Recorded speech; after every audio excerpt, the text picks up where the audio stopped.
A few years ago, I was driving cross country to attend a family reunion. I'd planned out my route, scheduling a night stop at an old college friend's along the way. The weather was terrible and the traffic slowed down before stopping completely. I later found out that this was due to an accident of the head. I eventually started moving again. I was 5 hours behind schedule and nowhere near my friend's house. I was exhausted and in need of a bathroom and a shower. So when I drove down a back road and saw a small motel, I pulled into the parking lot. Okay, so this place looked like a dump, but at least it was somewhere to recharge before I hit the road again. I walked over to the check-in window and watched over to the check-in window and watched as a guy appeared. He looked at me up and down and then glared at me. He asked me if I was traveling alone. Feeling uncomfortable, I ignored his question and handed him my bank card, and I'd cash only $30. At this point, red flags were going off in my mind. What motel doesn't take bank cards in 2018?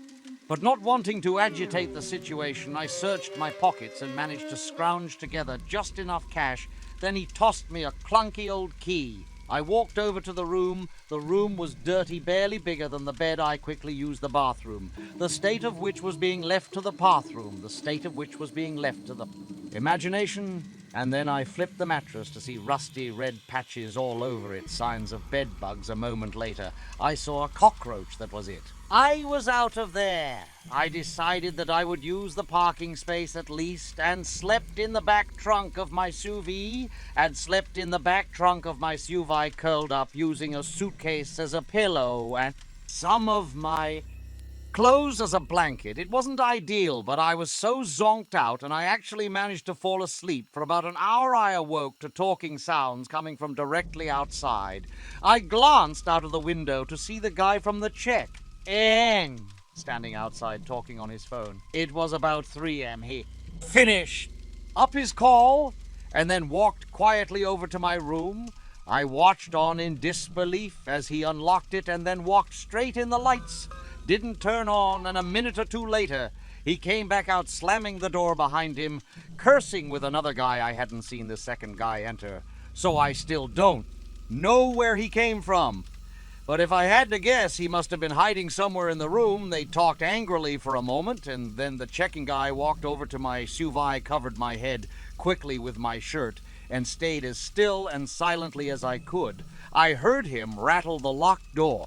Then I saw a shifting shadow, and I knew that he was trying to peer into the back.